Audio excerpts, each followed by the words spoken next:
너희 권능 있는 자들아, 영광과 능력을 여호와께 돌리고 돌릴지어다.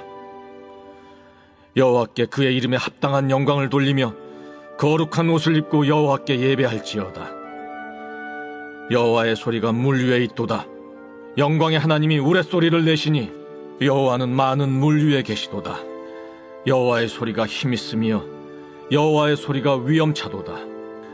여호와의 소리가 백향목을 꺾으시며 여호와께서 레바논 백향목을 꺾어 부수시도다. 그 나무를 송아지같이 뛰게 하시며 레바논과 시련으로 들송아지같이 뛰게 하시도다. 여호와의 소리가 화염을 가르시도다. 여호와의 소리가 광야를 진동하시며 여호와께서 가데스 광야를 진동시키시도다. 여호와의 소리가 암사슴을 낙타하게 하시고 삼림을 말갛게 벗기시니 그의 성전에서 그의 모든 것들이 말하기를 영광이라 하도다. 여호와께서 홍수 때 좌정하셨으며 여호와께서 영원하도록 왕으로 좌정하시도다. 여호와께서 자기 백성에게 힘을 주시며 여호와께서 자기 백성에게 평강의 복을 주시리로다.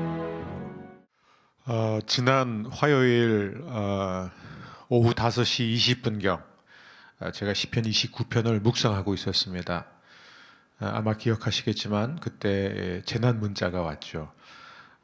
제주도 서귀포시 이 부근 해역에서 규모 5.3의 지진 발생, 이렇게 굉장히 요란하게 좀 큰 소리를 울리면서 왔습니다. 나중에는 4.9로 조정이 됐지만 모든 사람들, 제주도 지역의 많은 사람들이 그 흔들림을 느낄 수 있을 정도였다고 했습니다. 물건들이 또 떨어지고 또 큰 가구들이 움직이는 그런 강도의 지진이었죠. 제가 오래전에 중국을 여행했을 때 얼마나 무서운 태풍이 불었냐면 말 그대로 영화에서 보는 것처럼 이 나무가 뽑히고 차가 이동하고 있는데 막 간판들이 날아다니고 신호등이 떨어져서 길 자체가 차단되는 그런 강한 바람이었습니다. 호텔에 이제 급히 이동해서 가는데 일행 중에 한 분이 날아갈 뻔할 정도로 굉장히 강한 그런 태풍이었죠. 또 불과 일주일 전에 정확히 토요일, 지난주 토요일 또 미국 켄터키를 비롯한 6개 주에서 무려 30개의 토네이도가 발생하면서 100명 가까운 사망자가 발생했습니다. 저는 어렸을 때 태풍이 비교적 잦은 홍콩이라는 곳에서 살았는데요. 그때 이제 태풍 8호 이상의 경보가 발효되면 학교는 물론이지만 모든 회사 다 문을 닫게 되고 심지어 대중교통도 전면 중지가 되었습니다. 그러니까 모든 일상이 멈춘 것이죠. 그리고 10호 이상의 경보가 발효되면 아예 집 바깥으로 나올 수가 없게 되었었습니다. 그때는 이제 70년대 또 80년대 초반이었기 때문에 지금도 아마 자연은 바뀌지 않았을 거예요. 근데 제가 기억하는 것은 집마다 다 창문을 닫았을 뿐만 아니라 이제 베란다 쪽에는 이 태풍을 대비한 덧문, 이 셔터를 전부 다 설치해서 그거를 다 내려야 했습니다. 내리면 이 태풍 기간 동안에는 빛이 다 차단되고, 그러니까 완전히 외부와 차단된 상태에서 집안에서 그 무서운 바람 소리를 들으면서 또 이 셔터가 막 그 진동하는 움직이는 그 소리를 들으면서 보냈던 기억이 납니다. 물론 그때는 이제 초중고생이었기 때문에 그런 것들을 막 부서워하기보다는 즐겼죠. 학교를 안 가도 되니까 일단 좋았고, 또 이렇게 집에서 있으면서 그런 자연의 그 무시무시한 소리를 들으면서 하나님을 생각하지 않을 수 없었던 그런 기억이 납니다. 시편 29편은 바로 이런 태풍을 동반한 그런 폭풍우에 대한 다윗의 이 감상문입니다. 기도이기도 하죠. 이 폭풍이 일어났을 때 다윗은 어디에 있었을까? 학자들마다 다 의견이 있지만 아마 야외 어디 있지 않았을까? 혹은 어떤 동굴에 숨어 있지 않았을까?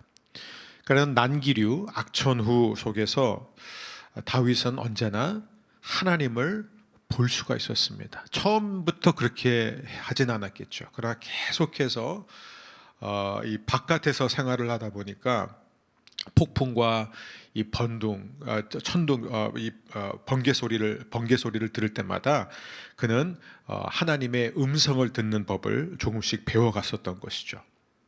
누구보다 옥외 생활을 많이 한 사람으로서 그는 바깥에서 자연 현상을 통해서 이 하나님이 하시는 일들, 하나님의 능력을 수없이 경험했기 때문입니다. 자연을 노래하는 첫 번째 시편은 아니죠. 시편 8편도 자연을 노래하고 있고, 특별히 이 시편 29편과 대조되는 시편이 19편이에요. 19편 우리가 이미 봤지만 그 시편은 밤하늘이 굉장히 맑은 상태에서 하늘의 이 별들을 바라보면서 지은 시고, 29편은 완전히 반대예요. 거센 비바람과 이 강력한 폭풍을 보면서 지은 노래입니다. 무슨 얘기냐면 다윗은 이 맑은 그리고 고요한 하늘을 보면서도 하나님을 찬양했고, 또 폭풍우가 일는 그런 날 속에서도 하나님을 생각하며 찬양했습니다. 우리 1절과 2절 현대인의 성경으로 한번 같이 읽어보면 좋을 것 같아요. 현대인의 성경입니다. 다윗의 시 함께 읽습니다. 하늘의 존재들아, 너희는 여호와의 능력과 영광을 찬양하라.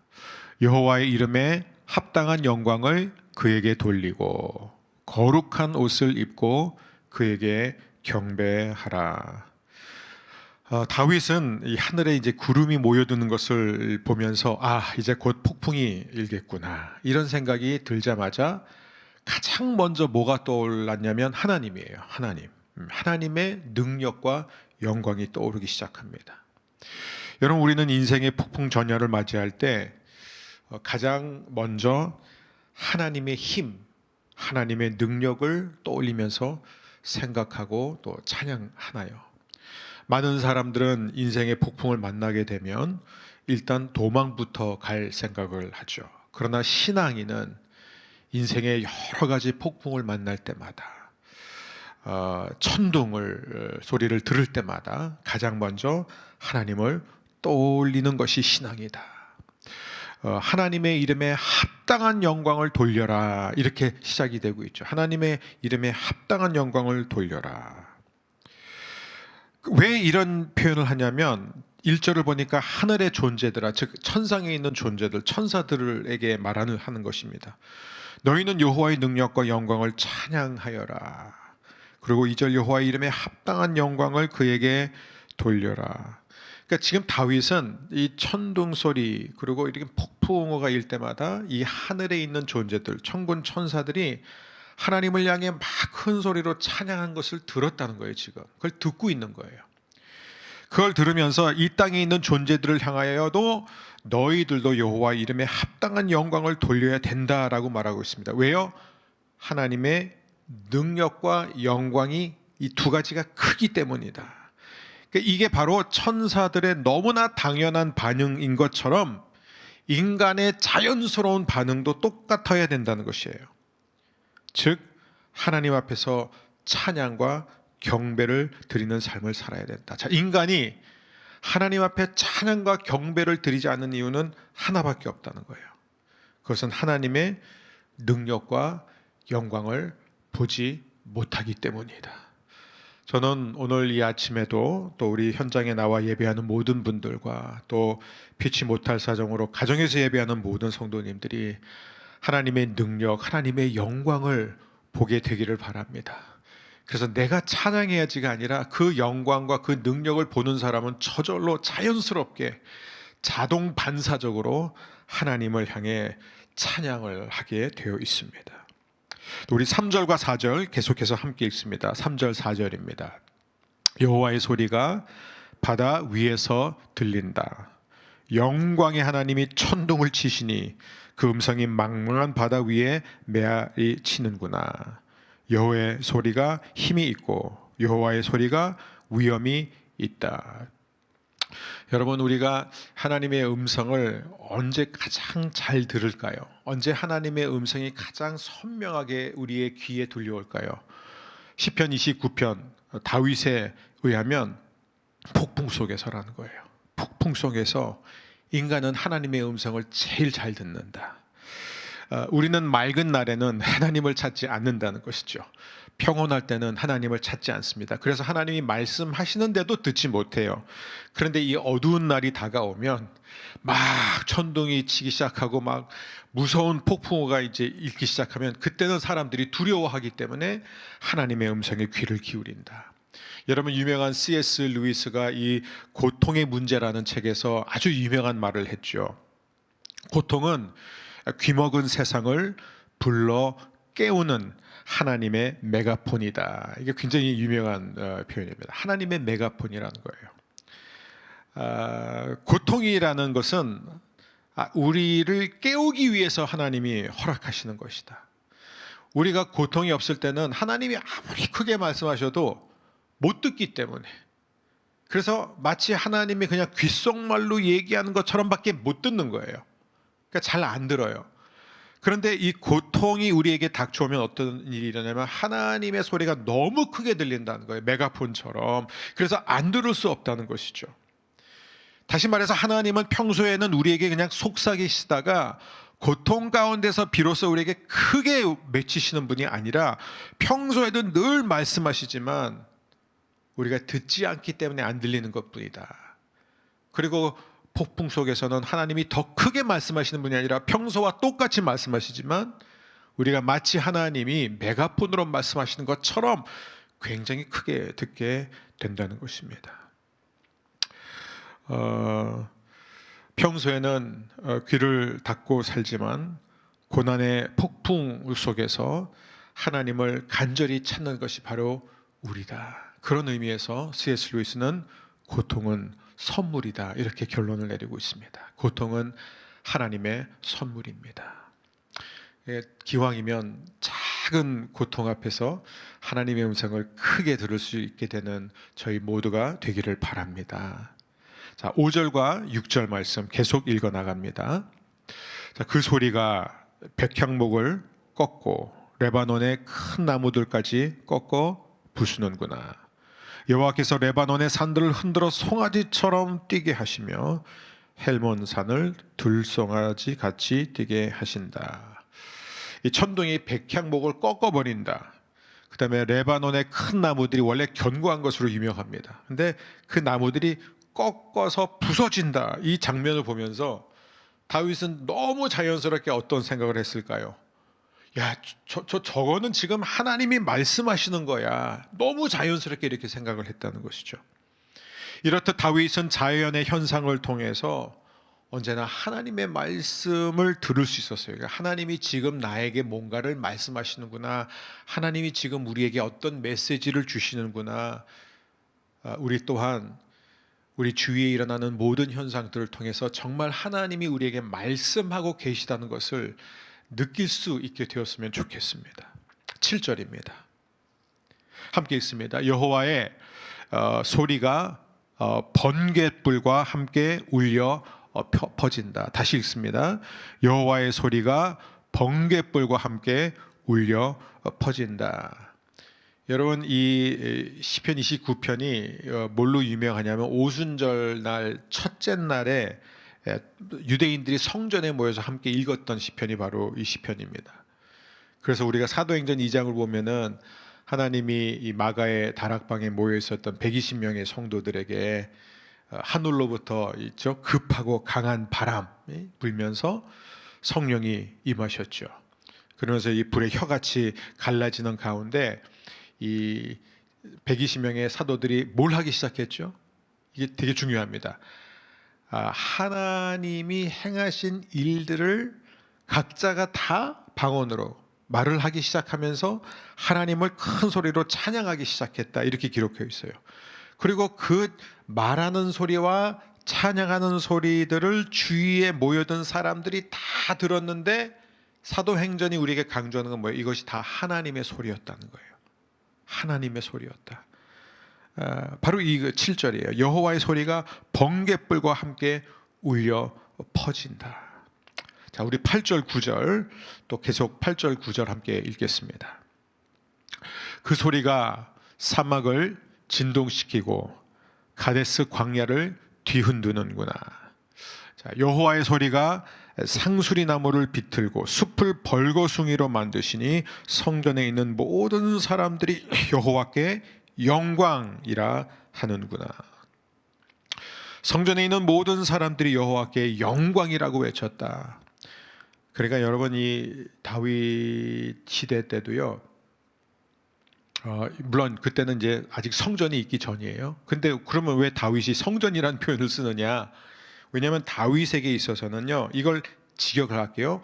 성전에 있는 모든 사람들이 여호와께 영광 이렇게 돼 있는데, 이거를 히브리어로 직역하면은 성전에 있는 모든 것들이 여호와께 영광 이렇게 돼 있어요.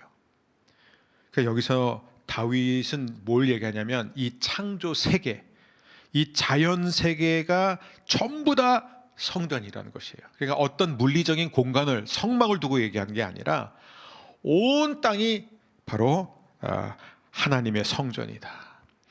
그래서 이 천둥이 치고 막 번개가 번쩍이고 견고한 나무들이 막 꺾여 나가고 바람이 세차게 부는 것은 보면서 다윗은 지금 모든 성전 안에 있는 모든 것들이 하나님을 찬양하고 노래하고 있다. 그러니까 다윗은요, 폭풍을 보면서 그 한가운데 서서 이렇게 외치는 거예요. 할렐루야, 지금 하나님의 임재 가운데 내가 있구나. 하나님이 지금 나와 우리 모든 사람들에게 말씀하고 계시는구나. 이게 바로 다윗의 고백이었습니다. 여러분도 오늘 눈이 온다 그러나요? 눈이 온다 그런 거, 눈이 오기로 되어 있는데, 눈 속에서도 자연의 모든 현상 속에서 정말 하나님이 나에게 속삭이시는 소리를 듣고, 특별히 이 시편 29편에서요, 여호와의 목소리, 하나님의 목소리가 7번 강조되죠. 특별히 히브리어에서는 7번 강조되는 게 뭐냐면 무한 반복이라는 거예요. 하나님은 끊임없이 자연을 통해서 우리에게 또 말씀하시고 또 들려주시고 또 깨우쳐 주시는 분이다. 우리 10절 말씀입니다. 함께 읽습니다. 여호와께서 홍수를 다스리시며 왕으로서 영원히 통치하시리라. 자, 다윗이 이제 이 하나님을 향해 막 찬양을 하고 있는 동안에 어떤 일이 일어나냐면 이 강물이 점점 수위가 높아지는 거예요. 자, 그것을 다윗이 보면서 어떤 지금 노래를 부르고 있는 거냐면, 우리 하나님은, 여호와는 홍수, 물 아래 계신 분이 아니라 지금 저 불어나는 저 물 위에 앉아 계시는 분이다, 이렇게 선언을 하고 있는 것입니다. 그러니까 이 얘기는 뭐냐면, 하나님은 결코 천둥과 폭풍과 지진과 홍수의 영향을 받는 분이 아니라 이 모든 것들 위에 좌정하셔서 이 모든 것들을 통제하고 다스리고 계시는 분이다. 그것을 다윗이 선언하고 있습니다. 그러면서 이제 이 시편이 어떻게 마무리가 되느냐, 11절입니다. 마지막 절 우리 한 목소리로 함께 읽겠습니다. 여호와께서 자기 백성에게 힘을 주시고 그들에게 평안의 복을 주시리라. 너무나 멋진 선언으로 끝납니다. 하나님은 눈에 보이는 세상에 의해서 전혀 동요되는 분이 아니다. 그렇기 때문에 인간을 두려워하게 하는 폭풍과 천둥과 지진과 쓰나미 같은 어떤 자연 현상을 보면서도 우리가 기억해야 되는 것은, 하나님은 이 모든 것들보다 훨씬 크고 강하신 분이다. 그리고 그분은 이 모든 상황 속에서 마지막 절이 뭐예요? 자기 백성에게 힘을 주시고 평안의 복을 주시는 분이다. 즉, 하나님께서 우리의 인생 가운데 폭풍을 허락하시는 이유가 뭐예요? 우리에게 힘을 주시기 위해서예요. 하나님만이 우리의 힘이 되고, 그리고 하나님만이 인생의 참된 도움이란 것을 깨닫게 하시기 위해서, 하나님만이 우리에게 우리가 그토록 원하는 평안의 복을 주실 수 있는 분이란 것을 깨닫게 원하시기 때문입니다. 그래서 이 시편 29편, 특별히 3절에서 9절의 이 순서를 보게 되면, 이 진행 순서, 연결 순서를 보게 되면 아까 제가 나눴죠. 하나님의 소리가 7번 등장하게 됩니다. 그런데 이 하나님의 소리가 처음에는 뭐예요? 백향목을 꺾어요. 그 다음에는 광야를 흔들어 버립니다. 그 다음에 세 번째는 어미 사슴이 놀래서 새끼를 낳아요. 이 네 가지 표현이 동사가 참 재밌습니다. 즉 하나님의 음성은 꺾고 흔들고 다시 창조하는, 새롭게 만드는 힘을 발휘하신다. 그래서 다윗은 하나님의 주권을 선포하면서 이 시편을 끝내는 것입니다. 사랑하는 여러분, 하나님은 오늘도 주권자이세요. 폭풍을 무서워하지 않기를 바랍니다. 우리는 폭풍 속에서 하나님의 힘과 능력에 집중해야 합니다. 하나님은 폭풍 속에서 우리에게 말씀하십니다. 아니, 폭풍을 통해 자주 말씀하십니다. 왜냐하면 하나님은 어떠한 폭풍보다도 크고 강하신 분이기 때문이에요. 인생에 어떤 폭풍이 닥쳐와도 하나님은 흔들리지 않을 뿐만 아니라 우리에게 선명하게 말씀하시기 때문에 우리는 반드시 인생의 폭풍을 만났을 때 하나님께 더 힘써 귀를 기울여야 하는 줄 믿습니다. 왜냐하면 우리는 폭풍 속에서 하나님의 큰 영광을 보게 될 것이고 하나님의 큰 능력을 경험하게 될 것이고, 하나님이 지금도 통치하고 계시는구나를 확신하게 될 것입니다. 그래서 우리도 오늘 이 시편 기자처럼 9절의 말씀처럼 성전에 있는 모든 사람들이, 이 땅에 있는 모든 것들이 여호와께 영광이라고 외치는 하루가 되시기를 주의 이름으로 축복합니다.